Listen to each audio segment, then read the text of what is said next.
What up, world? It's your boy Amp Dog with another episode of Politickin. Want to thank everybody for tuning in, showing your love, and make sure y'all hit that like, share, and subscribe button and tell a friend to tell a friend. Big Amp Dog said, "What's the deal?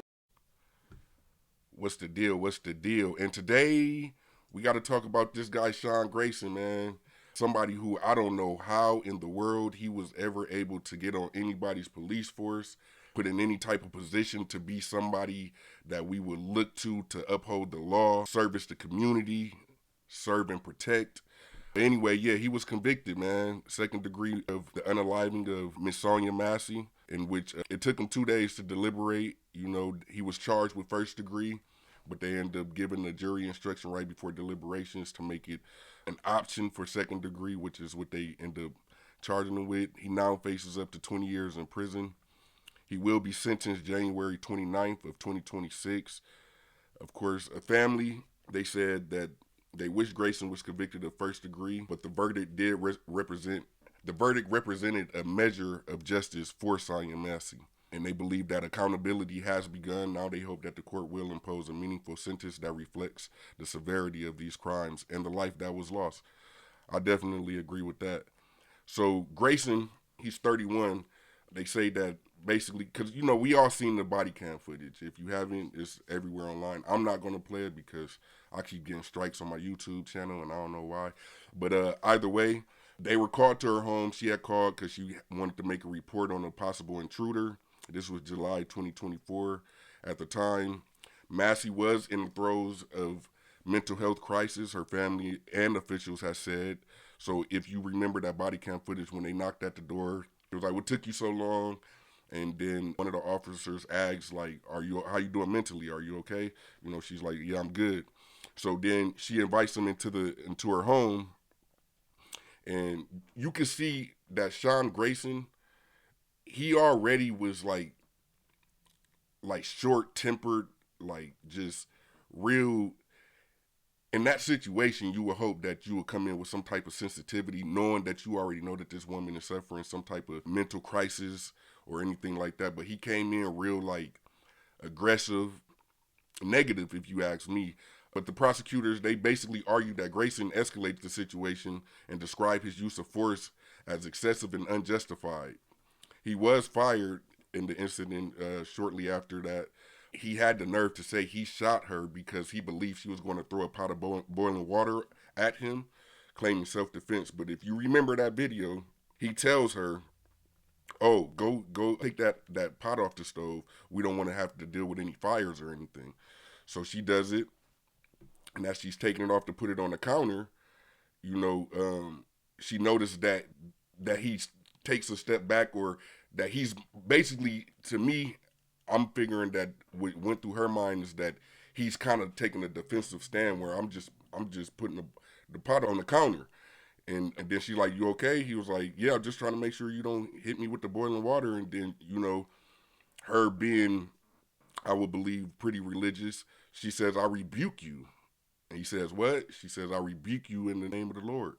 And instantly, he pulled out his gun and said, "You better not. I'll effing shoot you in your face." And as she's trying to put it down, he lets off 3 shots.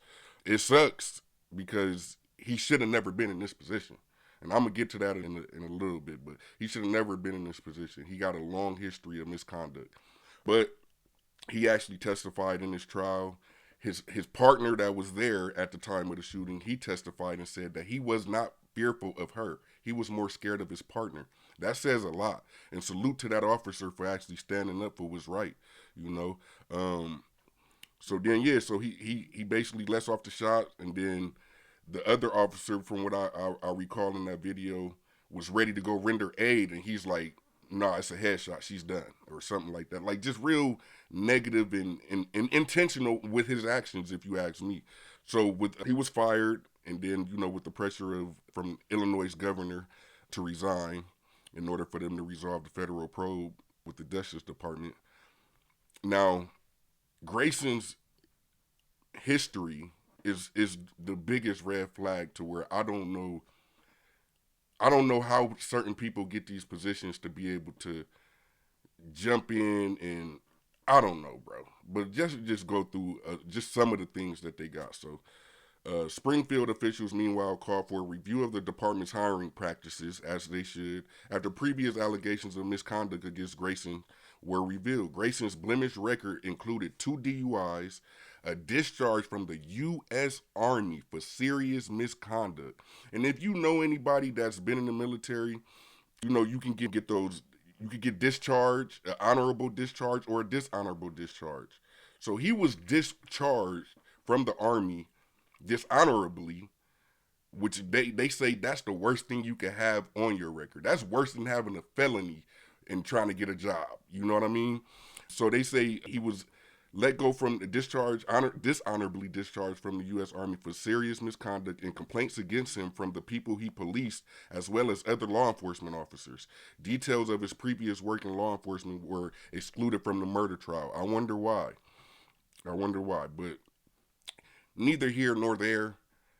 Justice for what it is, you know, I believe it's better than just getting a slap on the wrist like we've grown to see a lot of times with these type of situations. So kudos to the jury, the prosecutors, and as always, you know, rest in peace and condolences to Mrs. Massey, her family, you know, because I know it got to be tough when something like this takes that type of light over, you know, the news media, and you got to constantly keep reliving those different feelings and emotions that, you know, took place at the moment that you first initially found out and things like that.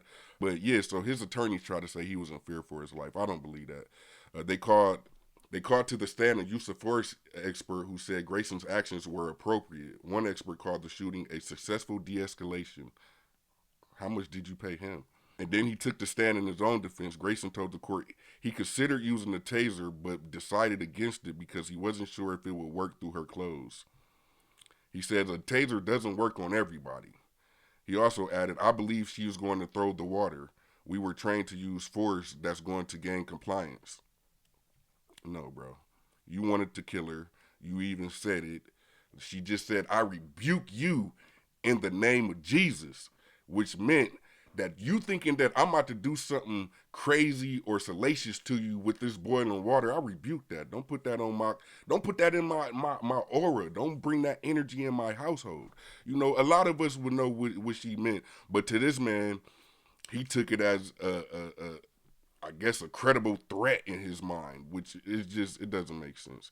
And like I said, I would definitely highly recommend y'all go look at the actual body cam footage, because he also tried to switch up his story where he says that he was attempting to try to go put her in cuffs because somehow in between him telling her to get the water and take it off the stove because he don't want no fires, and her grabbing that boiling pot of water and trying to put it on the counter, he was trying to arrest her at that point from his statement, not in his original police report that he wrote after this incident, but once it got time to get down the trial and everything, he tried to add in the fact that he was actually attempting to handcuff her for assault on an officer, which, as you can see in the body cam footage, there was no assault on any officer.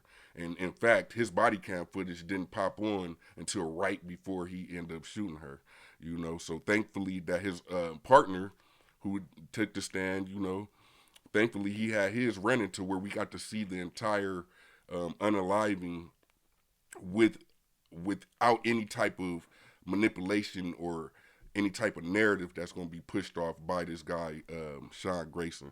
But yeah, man, y'all let me know what y'all think. I'm going to put a news clip at the end that kind of sums up everything as far as the case goes. But yeah, man, as always, man, protect yourself, protect your family, and protect your peace. I'm going to holler at y'all. Peace. Deputy Sean Grayson guilty of second-degree murder in the shooting of 36-year-old Sonya Massey. It's guilty. Second degree. The verdict carrying a sentence of up to 20 years in prison, but Massey's family and other supporters had been hoping for a conviction on first-degree murder. I'm fueled by rage right now. If you get an officer that says he's going to shoot you in the face, and then he shoots you in the face, and you only get second-degree murder? Grayson stoic as the verdict was read. The jury ultimately finding Grayson shot Massey in her kitchen last year and that his claim of needing to use deadly force was unreasonable. This after Grayson testified he perceived Massey's behavior as a threat. The Springfield mother of two had called 911 about a possible prowler picking up a pot of boiling water and saying, prosecutors arguing Grayson could have left Massey's home after she ducked behind her counter and apologized.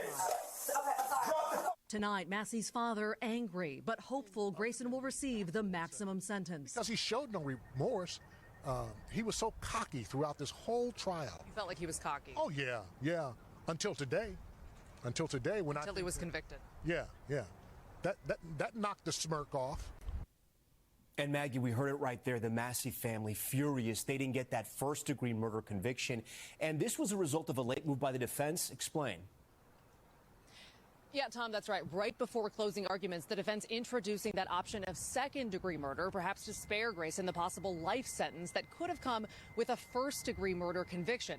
Tonight, Grayson's attorney's not commenting. He's set to be sentenced in January. Tom. We thank you for